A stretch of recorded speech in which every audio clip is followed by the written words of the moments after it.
Ever stood in an empty room and felt you weren't alone? Psychic investigator Andy Matthews has. There's some kind of depression there. We need to investigate further tonight. Hopefully we can find some evidence of a haunting. For 10 years, he's been chasing the spirits of the dead, and he's not the only one. I believe in the survival of the human spirit.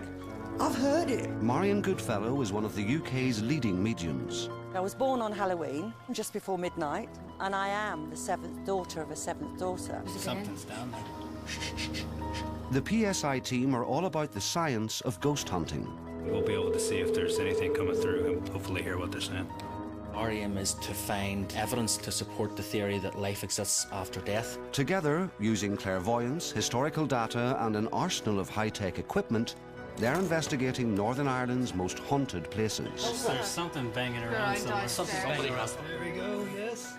They believe. The question is, do you?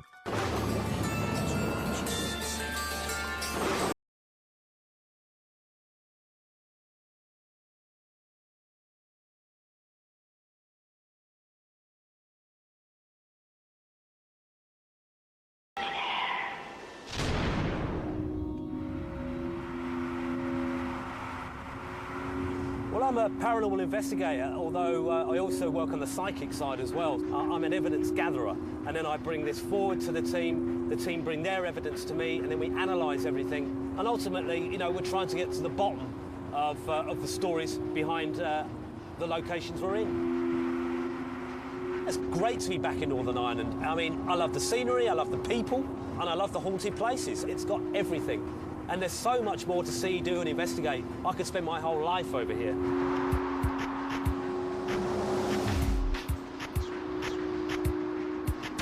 I'm headed across the River Foyle in search of a grand old house with a really sinister legend attached to it.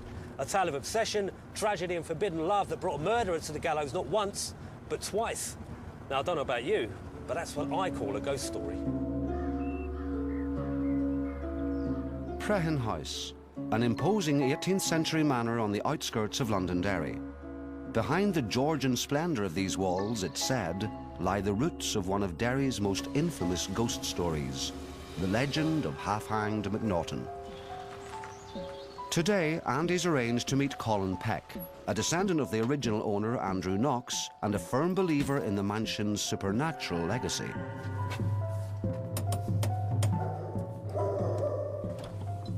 Colin, hey, hello, Andy Matthews, how are you? Well, What a place, it's amazing. Well arrived.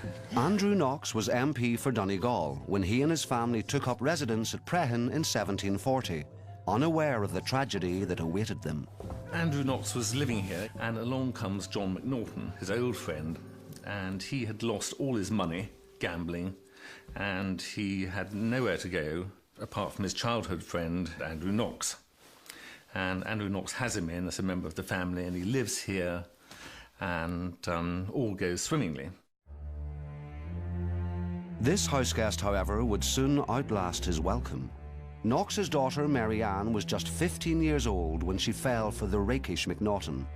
Later, when Knox discovered that his former friend had tricked his daughter into a secret marriage, he banished him from the house. Mary Ann's infatuation would soon fade. But for years, Macnaughton continued to stalk his young bride. In order to escape him, the father tried to take her down to Dublin, where he was going to sit in Parliament. And about 10 miles down the road, Macnaughton appears on horseback, and then he approaches the carriage and shoots into it. And it mortally wounded her. It took her, I think, 10 hours to die. And it's in this room that Mary Ann's body was laid out after she was murdered.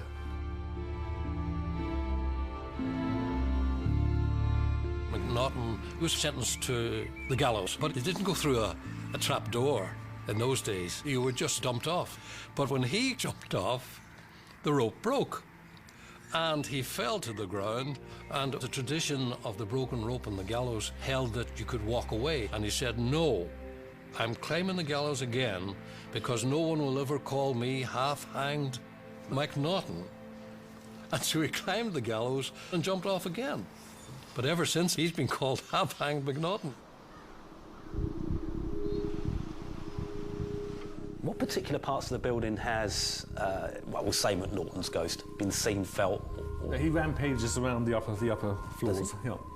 Can we go and have a look? Yes, certainly. Rampages? Oh, yes. Oh. Is there any one particular room within the house that you would say is the most haunted? The ghost room. We have the ghost room. Wow. Look at all these pictures. It's like the eyes are following you.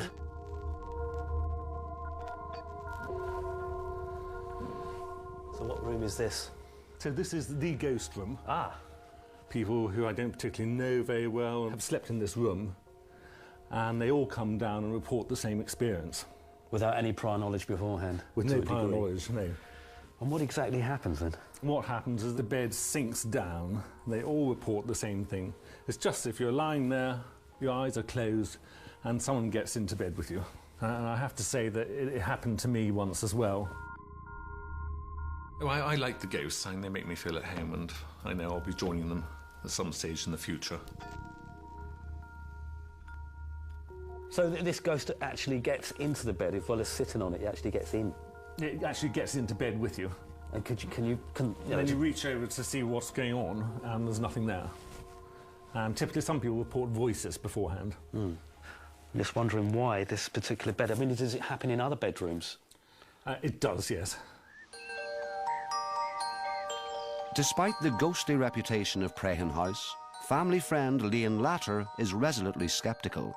But even she's had an unsettling experience here. I had just gone to bed as normal, and I was curled up, and I felt as if I was being hugged from behind. You know, I was sort of in the fetal position, and I could feel someone tucked into my very shape behind and being held very, very tight. So I was quite nervous, and I did notice that the bed beside me was slightly raised, and as I moved over towards the bed, it came over, and as if you were being, no one was letting you fall. I switched the light on, but I didn't see anything. I seen absolutely nothing. I was just aware of the feeling, the touch, and the raise in the bed.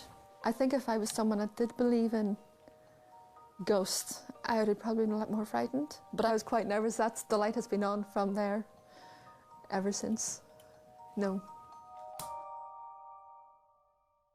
It's got everything, this place. Legends, love, romance, tragedy. At the moment, though, it's very quiet. It doesn't feel haunted. It feels very calm and relaxed. But I've been in these kind of situations before in these type of locations, and generally after dark, when things start to settle down, the house settled down, then, you know, we may get something start to happen. So I'm really looking forward to bringing Marion in to see what she can pick up, because I'm picking virtually nothing at the moment. Unlike Andy, medium Marion Goodfellow knows nothing about the legend attached to Prehen House, and that's the way she prefers to work. The less she knows, the more she feels.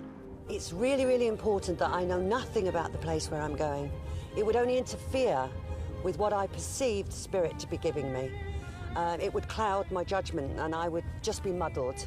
I wouldn't know whether it was their thoughts or my own thoughts. I have a little bit of information, though. I have had a visitation. If you like, it's a bit like a daydream while you're awake. This gentleman appeared in my mind, and he's told me to look in the bedchamber, and that all is not what it seems.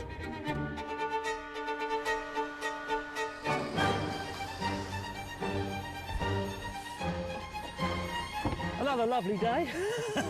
Hi, are you okay? Yeah, it's cold. Oh, it certainly is. I'll warn you. What a lovely location. Obviously, I'm not going to tell you nothing about it. All right, so I just want you to go in there, wander around and see what you pick up yourself. All right, lovey. Okay? Yeah, you trust me, do you? Absolutely. Brace yourself. Oh, wow. That's amazing. Oh, beautiful.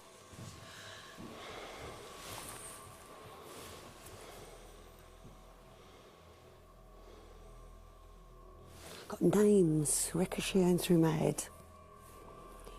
It's a woman's voice that's coming forward, trying to get this lady that's speaking to me, trying to get her name. She was a great letter writer. She would have written things down, and I'm asking her to write her name down so I can see it. What's your name?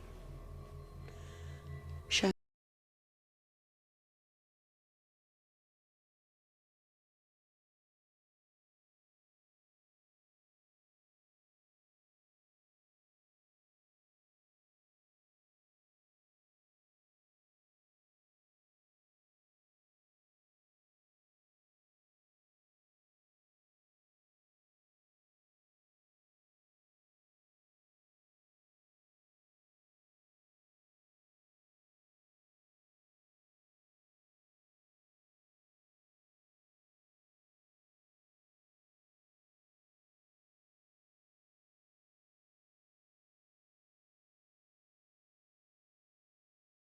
That's the lady. I've met lots and lots of ghost hunters. That's not what I do. I try to give them a voice, one that they have, but not everybody can hear. Having found, unprompted, the only likeness that exists of Mary Ann, Marion continues into the library, where the old family Bible confirms what she's just discovered. Oh, look at this. We've got Mary Ann was born here. I really feel that the lady that will like to write everything down, perhaps this is what she was trying to show me. Wonderful. Wonderful. It's always going to be them that communicate with me. I can't demand anybody comes to me. I don't think there's anybody that can do that. It's basically learning to be patient and learning to, well, if you like, encourage them to give me more and more information.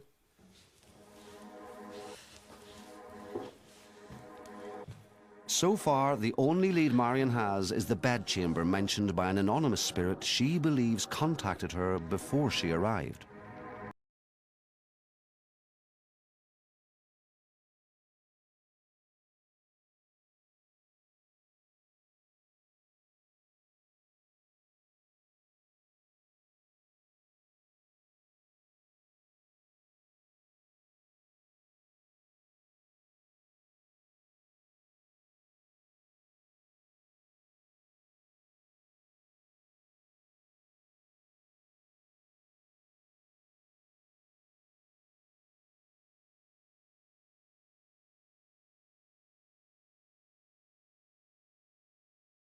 Something terrible's happened in here.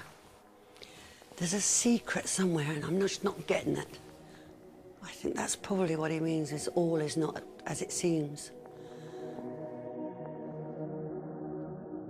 I wouldn't say that there's a feeling of great happiness for me to be here, but a means to an end.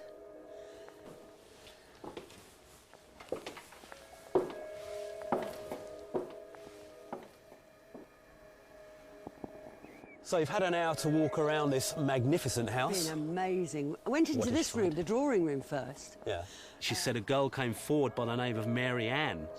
And Mary Ann was obviously, as we know, she was tied up with John McNaughton. So she picked the name up straight away. Incredible stuff, really. Again, fantastically, of all the pictures in that drawing room, Marion picked out Mary Ann's picture. And then she went on to explain that she said there was a secret here. I mean, the gentleman said it's not all as it seems. Well, in fact, I have to tell you now that this house has a legend attached to it of half-hung McNaughton. Now, this guy fell in love with Andrew Knox's daughter, who was very, very young, and then tragically he killed her, and her body was brought back and laid in the room, the first room in that house. And that's where I sensed her. That's where she came through. Yeah.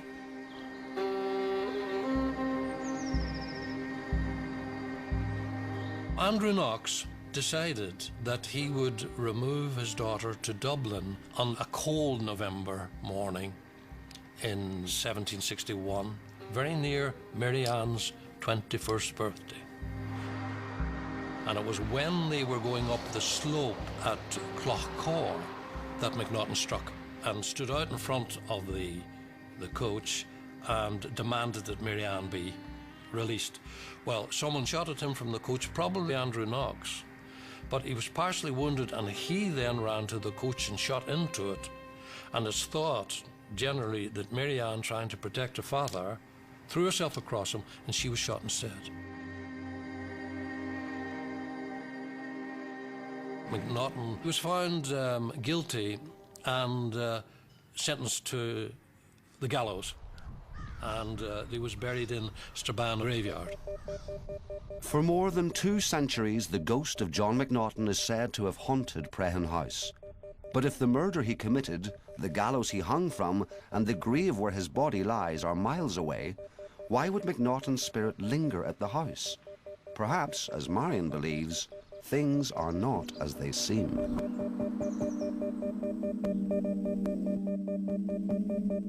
If there is a ghost to be found, the Paranormal Study and Investigation team will use their technology to detect its presence.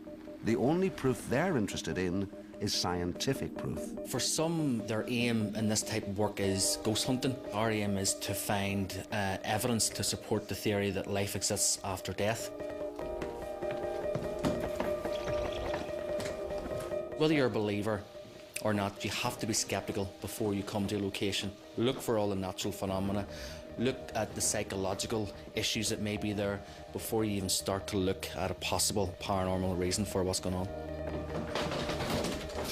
The haunted bedroom seems to be the focal point up here anyway, so if we can set up the thermal imaging camera in there. Also, Keen to make the most of the remaining hours of darkness, Andy briefs the team so they can begin their experiments as quickly as possible. let's just set everything up, sit back and see what happens. You never know. Probably up there, pointing down towards the window. Basically, this is a little system I've devised, and it's called the ITC Orchestra. ITC is instrumental transcommunication, and it's basically the apparent ability of picking up paranormal activity on electronic equipment, and that's done by video and audio. You need the angle looking down is best. I'm a believer in the possibility that life exists after death, but yeah, there's other team members who would be completely skeptical. And I think that's a healthy balance for a team to have, because it keeps everyone in check and your mind's not running away with it. If you had a team just of complete believers, everything you see, hear, experience would become a ghost.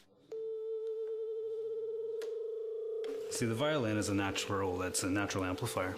So I'm going to hook up a microphone to the other part of the violin, which amplifies the room atmosphere plus the tones, and we'll be able to see if there's anything coming through, and we'll be able to clean that up and hopefully hear what they're saying.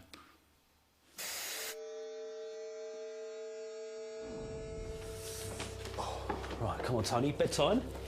True to its name, the ghost room is where most of the mansion's paranormal activity is said to occur. Tonight, Tony draws the short straw. Right, so you okay to do this, Tony? Well, I think we'll give it a go. Yeah, you're going to be in here, it's going to be complete blackness. Okay. Right, you won't be able to see a thing. Now, I want you to call out some names, OK, that are relevant to the property, OK? So the first one's John McNaughton, OK? The second one is Mary Ann, and the third one is Andrew Knox.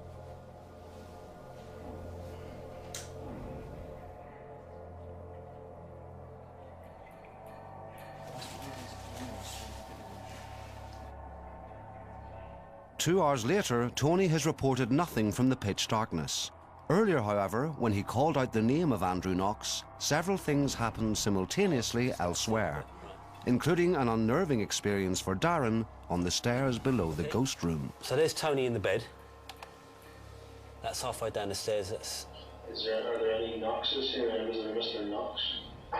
While Tony was in the bed, you were asking him to call out for Mr. Knox. Oh, it was Andrew Knox. Andrew Knox, and asked out for that at the time, and literally that split second. I happened to look up, and as I looked up, I seen a figure.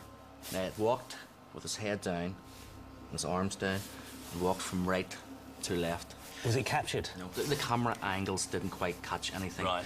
Simply because the door was ajar, and no, we didn't. You really have to take my word for this one. Oh, I will. Are there any Knoxes here? Was there Mr. Knox? And again, you've called out Andrew Knox, and Andrew Knox ties in, he was the father, and he's the depressive presence that you felt. We go to locations and we are there to try and bring a sense of balance. We're there to try and look for alternative explanations. But, you know, we're honest. If we find something that we can explain, we'll tell you. But if we also see something, we have to be honest and tell you that as well. But we did see something. Aside from Darren's apparition, there was another curious reaction to the sound of Andrew Knox's name being called. This time, an electronic voice phenomenon, or EVP, captured by Mark's orchestral resonator. We played a bit of white noise, using the violin to amplify the atmosphere. And you basically hear Darren asking for the knock, and then there's a bit of a voice comes through, and it's instead of a knock, it's actually something hit the microphone. But the thing about the microphone is I had it completely covered, so you'll hear it now.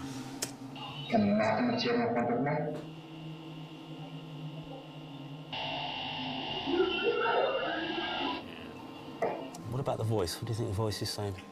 It almost sounds to me like you should help me. Yeah. Help me would be one of the most common electronic voice phenomena that we do get. Well, this is it. I mean, a lot of ghosts are trapped, so they're going to be asking for help. Exactly what I picked up in the room. That depression feeling, that awful feeling, almost suicidal, you know, But in that room. could this be then the ghost or the spirit of Andrew Knox? Because it was Andrew Knox's daughter Mary Ann that was murdered by John McNaughton, and her body was laid out in one of the rooms downstairs. He could be still wandering the place in a fit of despair. That's definitely you should help me. So he's asked for help. Well, what do you want to do, Marion? For whatever reason, and they're asking for help. You should help me. You should help me.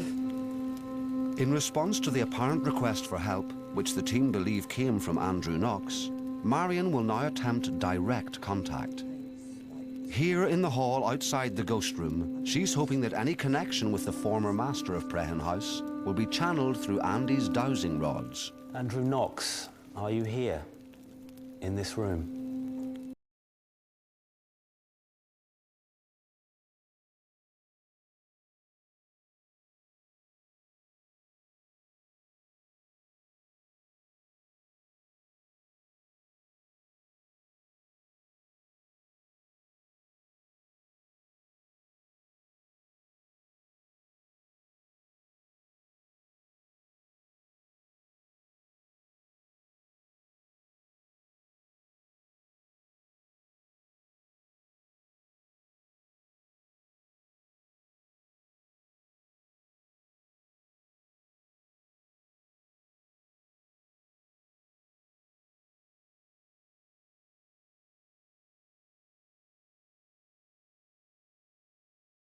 She is happy where she is.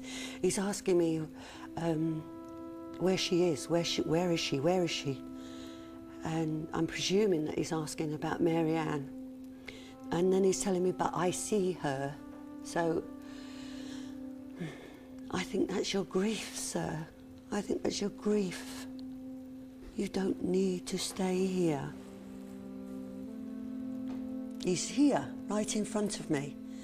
I've got a head like as if it's on fire. I don't know if anybody can pick that up, but my head feels as if it's on fire.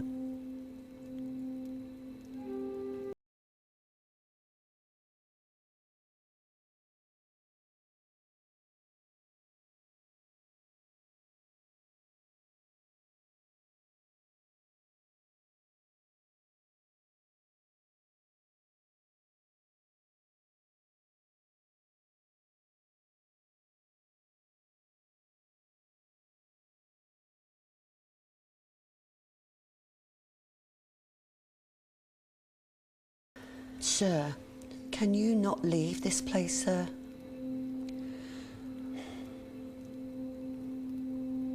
No. Could you come with me outside? Could I take you outside with me? Yes.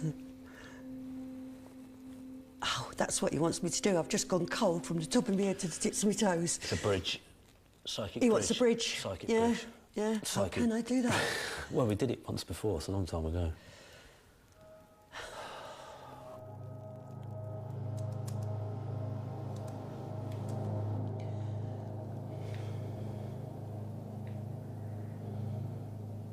Move slowly, really slowly. Let his energy catch up with us as we're going. Go? Yeah. Yeah, I feel a bit trembly. Hang on, wait for him. He's like a trembly energy. When he's in me, he's making me tremble. My head's burning.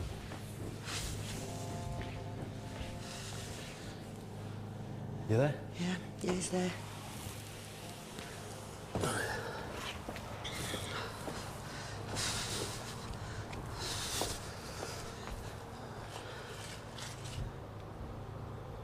I feel different. The pain's gone. Do you feel as though it's gone? Yeah, I feel okay. I felt a bit shaky on the stairs, but I feel okay now. From his base in the next room, Mark has been monitoring and recording. Despite the apparent quiet, it seems that Marion's questions did not go unanswered. Okay, this is it's very interesting. Really? When you guys are out in the next room, you were saying something like, "Are you here?" And then you said, "I can feel him." And right after "I can feel him," you get, "Yeah, I can feel him."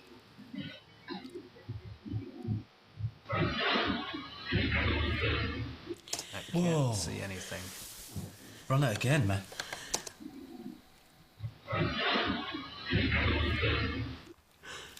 It's great. Oh my Christ. I can't see anything. The recording's riddled with them. I stuck inside. Inside.